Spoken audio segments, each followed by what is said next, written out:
Millions have used anabolic steroids, including those you'd least suspect. No drug is so reviled, yet so misunderstood. The fact of the matter is, you want our athletes using steroids. From researchers, users, and abusers come stories from inside the world of steroids and a view of how steroids work from inside the body. What do we know about the real risks? You cannot prove cause and effect. You just can't do it. And can science separate fact from fiction in the steroids debate? In 2005, some of baseball's greatest players addressed Congress on steroid use in professional sports. Members of the committee, distinguished guests, my name is Jose Canseco, and for 17 years I played professional baseball. In his book and during testimony, Canseco spoke of rampant steroid use in baseball. Since then, more heroes have fallen. In 2007, Major League Baseball took a major blow. In a massive investigation, the Mitchell Report implicated over 80 players from all 30 clubs for using performance-enhancing substances. Those named included home run record holder Barry Bonds and star pitcher Roger Clemens. Both have denied the accusations. But for pro athletes in all sports, millions of dollars and world records can ride on gaining the slightest edge. And that's when many turn to steroids.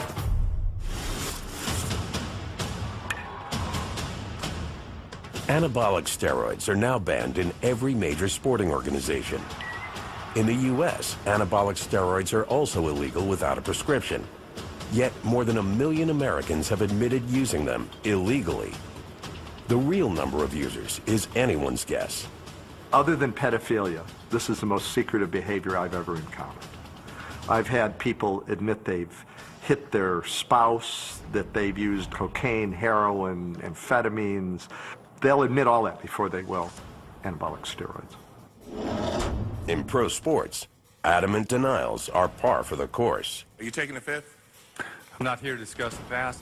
I have never used steroids, period. There's probably not an athlete alive at any level that hasn't considered using steroids, at least at some point in their career. Are steroids dangerous? Many doctors say yes. How dangerous? Doctors disagree.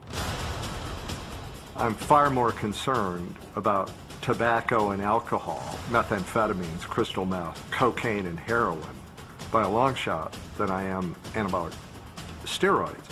However, that does not give us license to ignore it or not aggressively deal with the problem. There tend to be highly opinionated people on both sides of the aisle, both groups of whom have opinions that are substantially beyond anything that the actual data can support. Science isn't the only voice in the debate. Others have something to say. The champion who turned his back on steroids, the father who lost a child to steroids, and even the athletes who defend steroids. Few understand steroids better than Kieran Kidder. Kieran is a competitive powerlifter. He used supplements for more than 15 years. At times, that included steroids. Morning. I'm getting ready to go to the gym here in a little bit. What are you training today? Back and legs, Kidder is also the founder of the World Powerlifting Organization. Today it starts. I personally like to train about mid-morning. So I come out and I'll, try to have a little bit to eat, like an hour or two before I'm going to train. He believes steroids are a widely misunderstood drug. Preconceived notions are that it's similar to doing narcotics and you're, wrapping a rubber band around your arm like a junkie does. But it's no different than taking, a multivitamin on a daily basis. It's just part of a routine.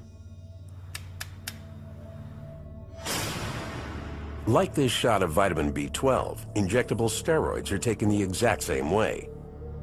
And Kidder's earlier use of steroids gives him an insider's perspective on how to use them. I always start out with injectables for a few weeks and then add different orals in over about a 16-week period. Known as stacking, many believe that mixing several different steroids may produce better results.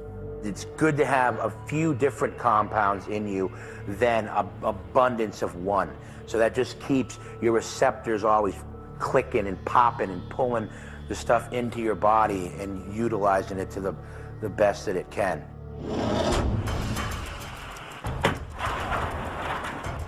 Many experts believe that steroids can push the physiologic limits of the muscle, making it bigger, faster, and stronger than it could get naturally. These drugs will take you places that you can lift for 50 years and you'll never get to naturally. They're that potent. Steroids affect the body by enhancing the natural process of muscle building. The key to building muscle is protein synthesis and cellular repair. Skeletal muscle is made up of long fibrous chains containing proteins. Bundles of thousands of fibers make up the muscle itself. When an athlete engages in a heavy workout, this structure is damaged, causing micro tears in the muscle fibers. The body naturally repairs this damage by mending the torn fibers. The result is a muscle that's larger and stronger than before. And with each additional workout, the athlete adds bulk, strength, and speed. With steroids, muscle repair can come faster, much faster.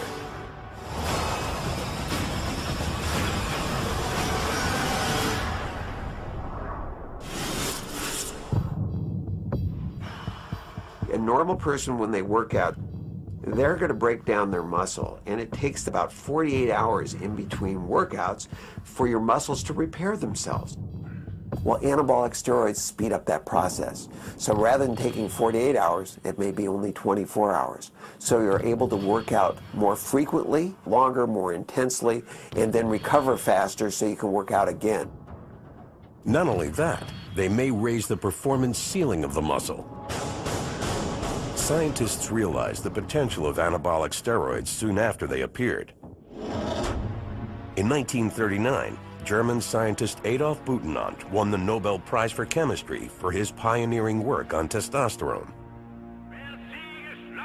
Hitler refused to let him accept the prize.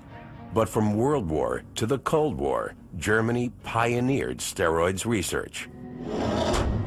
At the 1976 Olympics in Montreal, East German athletes won 40 gold medals, including 11 in women's swimming. During the 70s, the East Germans had a phenomenal record in the pool. And it wasn't until about 20 years later when it finally emerged that they had a drug program in place and they were just taking all the medals, literally. By the end of the 1970s, steroids had infected sports in other countries. But steroids was not yet a household word. Then, in rushed Ben Johnson. And they're off. Ben Johnson, Carl Lewis is... And Ben Johnson really has it. Look at McRae's in second. And it's Ben Johnson, and he's going to walk. Ben Johnson first. In 1988, the Canadian sprinter won the gold in the 100-meter dash in the Seoul Olympic Games, shattering the world record. A urine test revealed his secret. Ben Johnson did two things. One is he got his medal taken away for doping with anabolic steroids. Two is he ran the fastest 100 meters that had ever been recorded in world history. So he showed really the world that these were effective drugs. Because when Ben Johnson came back without steroids 2 years later, the headlines were, Ben Johnson is back, and he's slower. Johnson had a third achievement. He helped the public equate steroids with cheating. Sort of like using a bicycle if you were running a race. It was against the spirit of sport.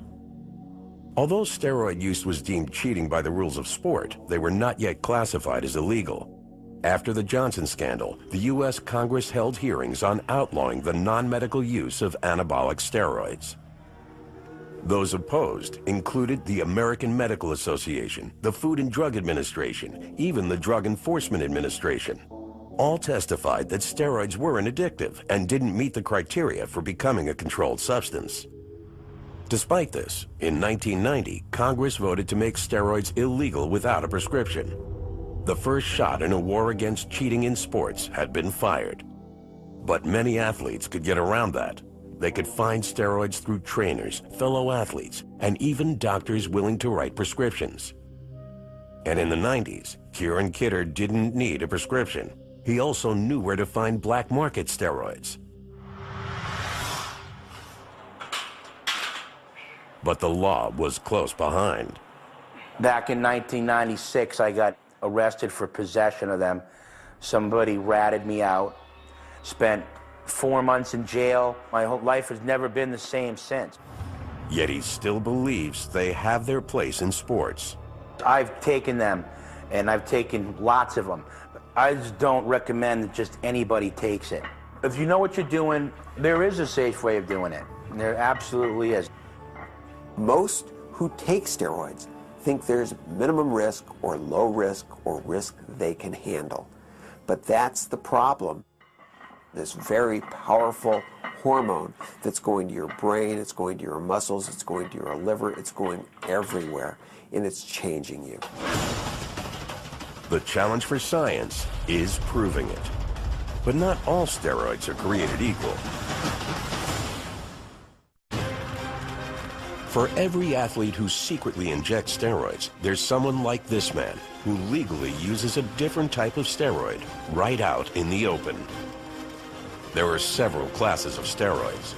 Most often confused are anabolic steroids and corticosteroids.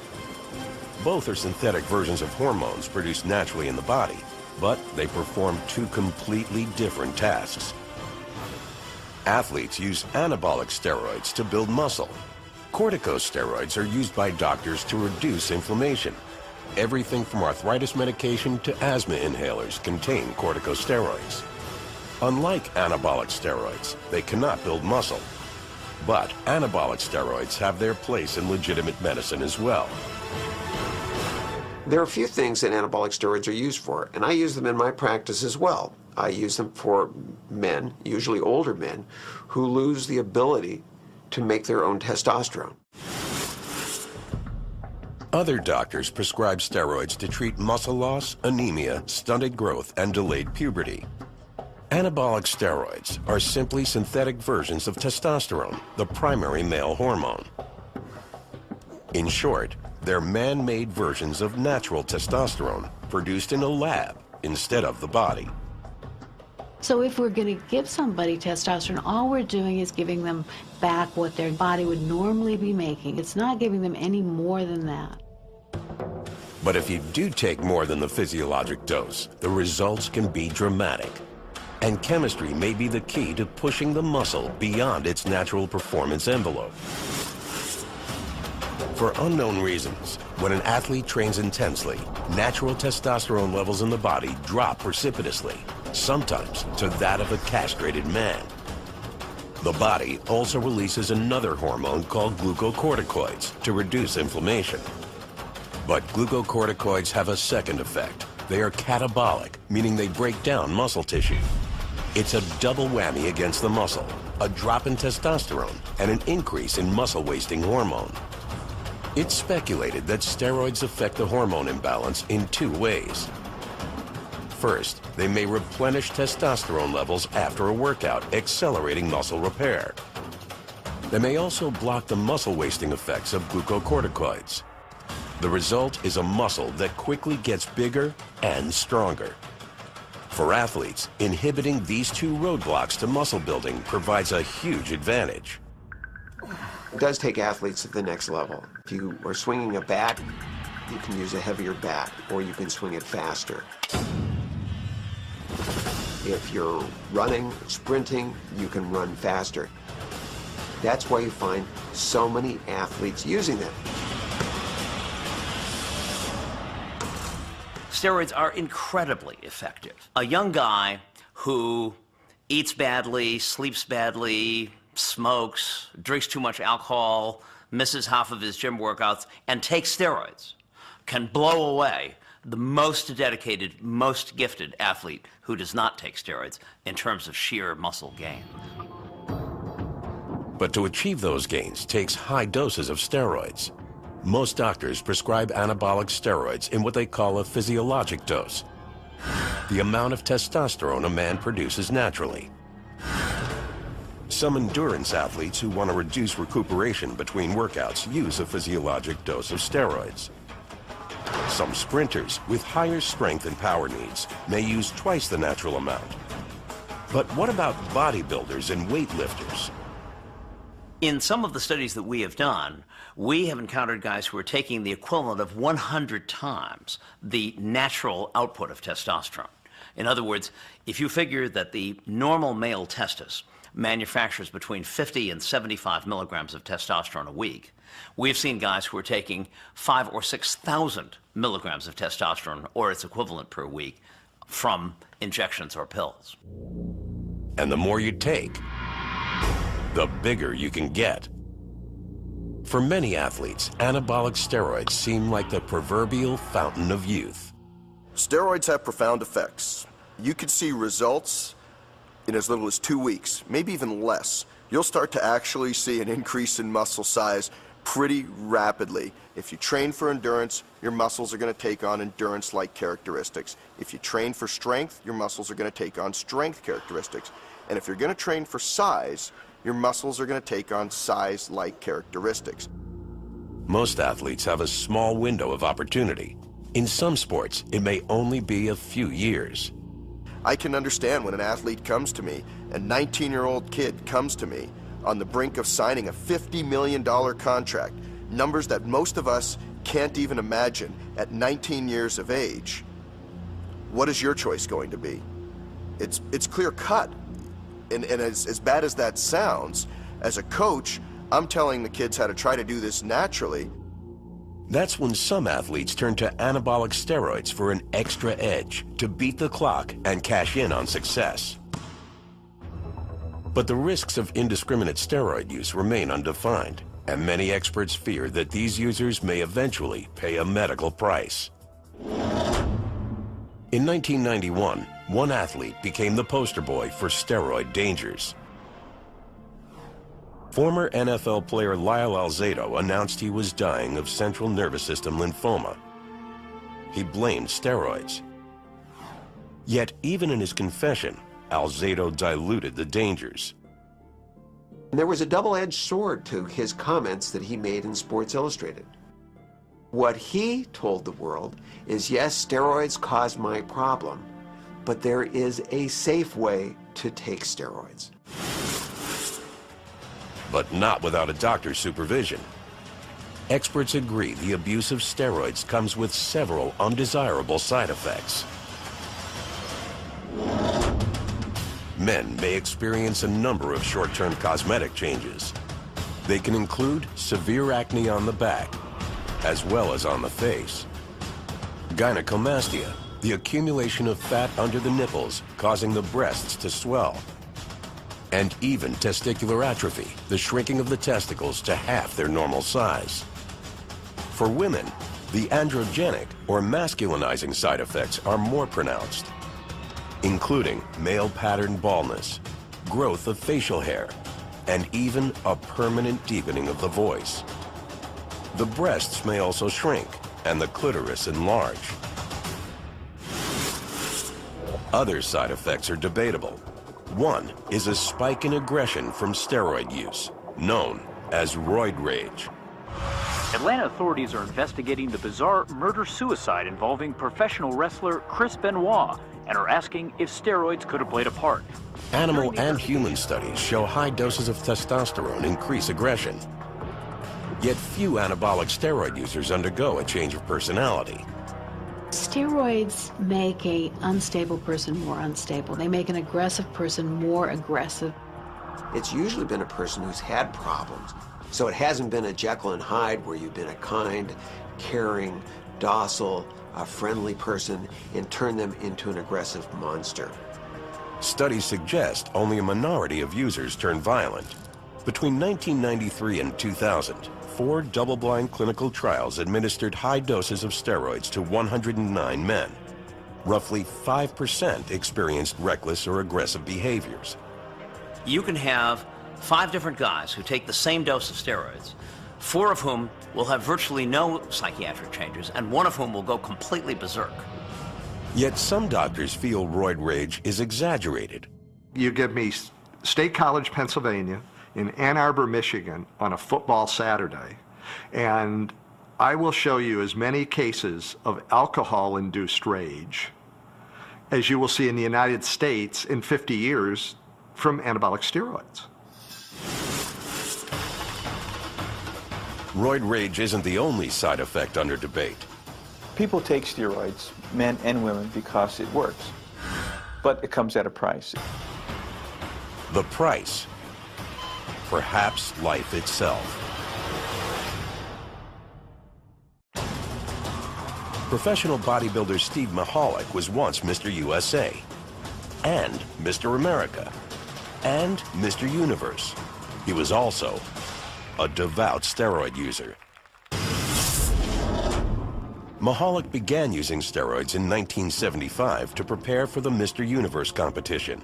He kept using them for 10 years. He believes steroids help buy something priceless, the pinnacle of bodybuilding. I used them a ton, but you know, whatever comes up must come crashing down eventually. Finally, I collapsed on the stage and went to the hospital, and I had 2 grapefruit-sized tumors on my liver. Mahalik embodied what many scientists believe. In the short term, steroids may build your body, but in the long run, you pay a price. On the outside, a steroid user might just look bigger, more masculine. But on the inside, doctors believe this could happen. One type of oral steroid has been linked to tumors and cancers of the liver. Others have suffered a rare condition called peliosis hepatitis, where blood-filled cysts form on the liver and can rupture, causing internal bleeding. Some studies also suggest that tumors can form on the kidneys, decreasing function. As the body loses its ability to filter the blood, toxins build up, leading to fluid retention, increased blood pressure, and eventually, kidney failure. But even more alarming is the effect of steroids on the heart. Steroids can dramatically alter cholesterol levels, increasing the risk of heart attack or stroke. A catalog of life-threatening diseases. Steve Mahalik has had them all. Liver tumors, pancreatitis, gallbladder disease, a heart attack, a stroke, and the list goes on. All my organs were shutting down one by one, piece by piece, and all my arteries were clogged, all 7 in my heart. I had no blood going to my heart. The doctor woke me up. He said he saw more blood in a dead person than he saw me being alive. Steve has company. Spare the pain, spare the shame. Let's go. My group of champion bodybuilders, 70s, 80s bodybuilders, are now just starting getting bypass surgery, who's getting valve replacement surgery, who has liver problems, kidney problems, who died from a heart attack. It's all happening. No one ever smoked. They didn't drink. Our diets were impeccable. We exercised as well as did aerobic cardiovascular work. We followed every natural rule and law to keep us healthy and alive. Except they all used steroids. That's the difference. There's that one variable. It's only one variable amongst all of us. But while Mahalik blames steroids, science has reservations. In the last 70 years that these drugs have been used in medicine, I'm not aware of any study that's evaluated their long-term effects. You know, a lot of what you see on some of these issues is case studies or anecdotes. So this person used steroids and he had a liver cancer, or he had a kidney tumor, and from a methodology standpoint, that's the lowest of the low. I mean, you cannot prove cause and effect. You just can't do it. Proving cause and effect is made harder by steroid users who often mix other drugs, including growth hormone, insulin, thyroid hormone, and amphetamines. So you had this cauldron, this witch's brew, and then people ask me, well, anabolic steroids is in that cauldron, what effect do they have? in combination with all these other drugs. Like, got me. But it's interesting because it's always the steroids that are pinpointed as the culprit. For scientists, pinpointing the dangers of steroids has been difficult. The evidence may be there, but it has proven elusive. Science still doesn't know what is going to happen in the long term with steroids. On the one hand, there are hundreds of thousands of people who have used the drugs who don't appear superficially to be particularly the worse for wear. But then on the other hand, there are every few months stories about another old-time bodybuilder or athlete who abruptly died under somewhat mysterious circumstances. Pro wrestler Brian Pillman died at 35 of a heart attack. Wrestler Eddie Guerrero died at 38 from heart disease. And Davey Boy Smith was dead at 39. 3 deaths in the last decade, all from heart disease, and all with a common suspect. For years, doctors have suspected a link between steroids and heart disease. Steroids lower the level of HDL cholesterol in the bloodstream. Also known as good cholesterol, doctors believe HDL protects the cardiovascular system from heart disease. While steroid users may look perfectly healthy on the outside, the inside can tell a different story. Steroids can also dramatically raise bad cholesterol, or LDL. This can cause a hardening of the arteries and a significant buildup of plaque along the artery wall. As plaque clogs the artery, blood flow is restricted. If left unchecked, it can cause a heart attack. Likewise, if any plaque breaks off, it can lodge in smaller blood vessels, causing a heart attack or stroke.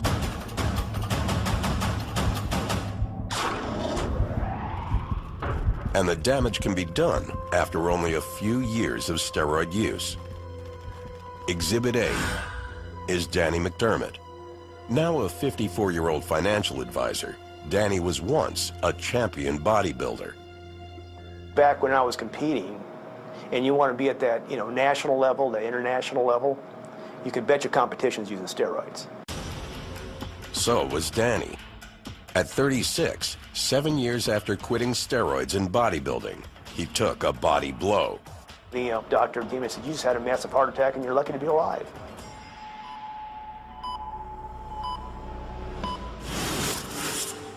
McDermott is now a patient of Dr. Larry Santora, a director of cardiac CT at California's Orange County Heart Institute. In the fall of 2006, Santora published the first ever observational study on steroids and heart disease.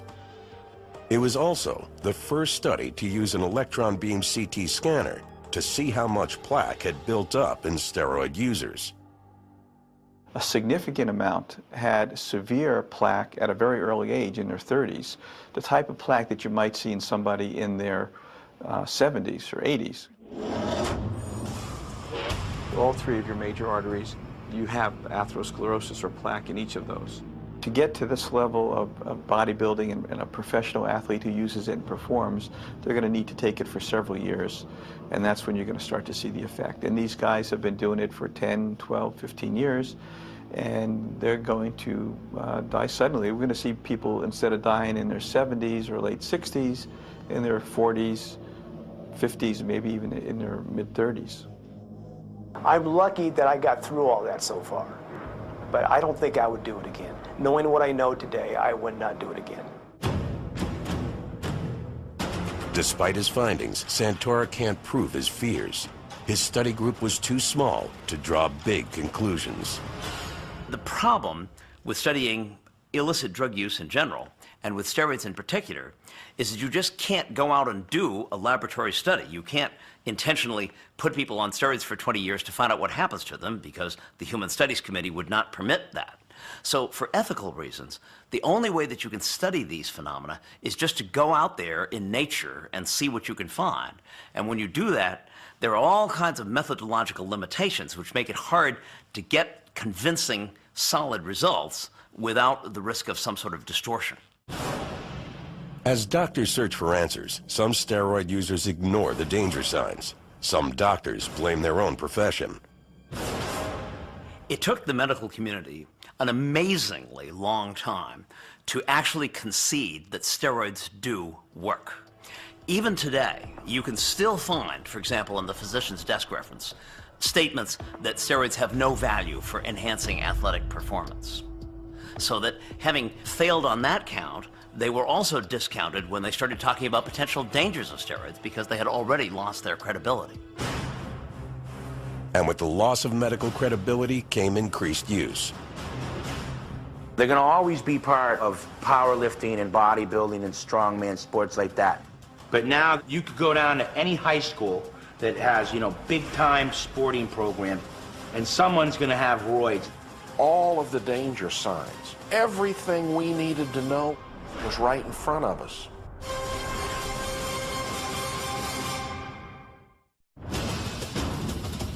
In the Tour de France, blowouts usually happen during the race.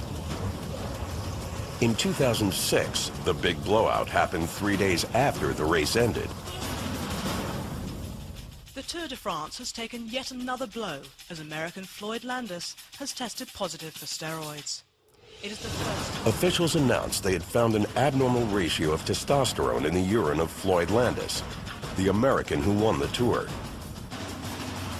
Landis was stripped of his title.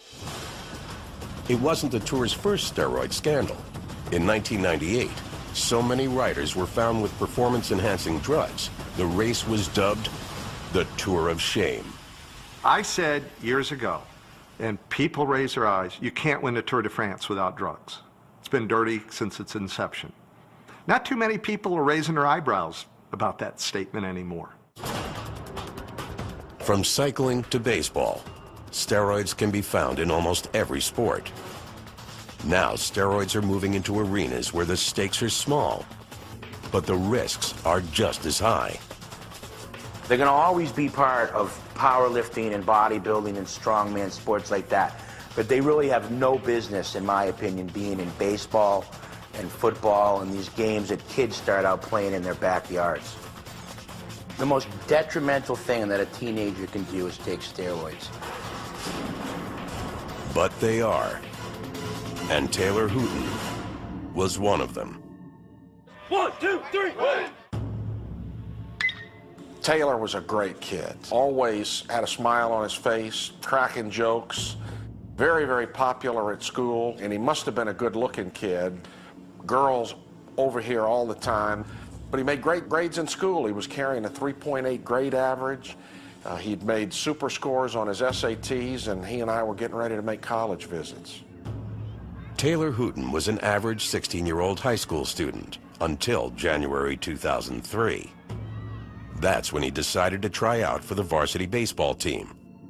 In less than 3 months, he gained 30 pounds, along with acne, a puffy face, and bad breath, all side effects of steroids. According to the Centers for Disease Control, between 700 and 850,000 teens have used steroids, 1 in 20. All you need to do is read Jose Canseco's book. A clear message gets sent that at least in his opinion, steroids were a panacea to success. What can be bad about earning millions of dollars, being on the TV every night, setting records, having the women fawn all over them? Very little downside has befallen our professional athletes, those that have chosen to use steroids. According to experts, few teens understand the dangers lurking in a growing steroid market. Today, steroids can be easily purchased online from labs in places like Mexico, Thailand, and India. We've heard stories of those vials being filled with flaxseed oil, all the way to those vials containing motor oil. And these kids, our children, are taking these and injecting them into the vein. Soon after Taylor began taking steroids, his personality changed. But what we saw in Taylor was something that was much more severe than normal mood swing. On 2 occasions, he took his pitching hand and drove it through a sheetrock wall. all of the danger signs. Everything we needed to know was right in front of us. But we didn't recognize it as steroids because neither we nor our family doctor had been trained to know what to look for. While quitting steroids, Taylor slid into a deep depression. On the morning of July 15, 2003, he went into his room, put a belt around his neck, and hanged himself. Stuff like this is not supposed to happen in middle America, well-educated community. But the fact of the matter is, it is going on. For Taylor Hooten, steroids exacted a price out of all proportion to his goal. He wasn't aiming for a major league contract or a seven-figure salary. He just wanted what any team wants, to belong. After Taylor died, several of the kids in particular that were on Taylor's team admitted to my wife and I that they had been doing steroids. And for a period, most of them were scared straight. But something happened over time, something that's really, really scary. A number of those kids went back to using anabolic steroids within a few weeks after we put Taylor in the ground. The temptation to use steroids seemed to outweigh the perceived risks. But what could cause a healthy teen to take his own life? The answer lies deep in the brain. When you take steroids, your hypothalamus in your brain sees all of this steroid coming in from the outside. And so it sends a message down to the testis saying, we've already got plenty of steroids on board, don't manufacture any more, there's ample on supply already. Overwhelmed, the testes shut down, a condition called hypogonadism. Taylor stopped taking steroids cold turkey, leaving him low on testosterone and high on risk. They get profound depressions and they even get suicidal during that period when their testosterone level is low before the testis can come back online. In one survey of adults who used steroids, 4% reported attempting suicide during withdrawal. Other experts believe the numbers are far lower, but for Don Hooten, the statistics don't change his reality. His home run ball from June 16th of 2001, and the reason that's important, it was his first and at the same time his very last home run. I got to go chasing this out in the weeds after he hit it, very much like a dad would do when your kid's just hit his first home run. Don Hooten now runs a foundation in Taylor's name to protect other teens from steroids. In 2007, Texas passed Taylor's Law, the nation's largest steroid screening program for high school athletes. But today, the fastest growing group of steroid users are not high school students or professional athletes. The stereotypical perception is some giant freak with a syringe sticking out of his forehead and you know, gonna eat my children for lunch, and you know, that's just the people that are like there, that that's their perception. The reality is that there's millions of people that use steroids that are out in the general public that you would have no idea, that resemble an everyday person. It's estimated that over 50% of all steroid users are not athletes of any kind. The more typical steroid user is not someone in the upper levels of athletics and may not even compete in any athletic performance at all, but who uses the drugs largely for the purposes of personal appearance rather than to succeed at any specific competitive endeavor. A 2007 study suggests that many steroid users may actually be educated working professionals in their 30s. Everyday people turning to steroids just to look better. My gosh, we're living in a generation of young men and women that have been brainwashed by Madison Avenue to be buffed. We're living in a generation where all they know is instant gratification. Something they hope steroids can deliver. From Mr. Universe to the boy next door, anybody can be tempted by steroids, even the very best.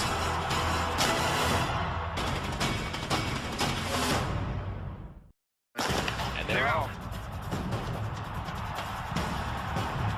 At the 2000 Summer Olympics in Sydney, the American track and field star Marion Jones won 5 medals. Sports writers crowned her the greatest female athlete in the world. However, in 2007, she admitted using steroids while training for the Summer Games. Her world records were invalidated, her medals forfeited. At age 31, one of the world's greatest female athletes announced her retirement from her sport. As a trainer, do I want my athletes on steroids? Well, obviously not. But as a consumer, you're demanding the very best out of athletes. And those athletes are going to do what they can to get that to happen. And when they do that, they start to push that limit. And that's a limit that, unfortunately is found in that anabolic steroid. If athletes still use steroids in the most drug-tested competition, where won't they use them? Oddly, in the very sport where they may be most abused. In an ocean of steroids, a handful of athletes are swimming against the tide. In Portland, Maine, begins a competition with unusual athletes, natural bodybuilders, rebels in a sport infected by steroids. These athletes reject steroids, both the benefits and the costs. And no one knows the costs better than their coach, former Mr. Universe and ex-steroid user, Steve Mahalik. Okay, guys, this is what it's all about. All that hard work we put in the gym just amounts to a few minutes on stage, so just really enjoy yourself. From Watertown, Massachusetts, please welcome contestant number 8, Michael Manovian.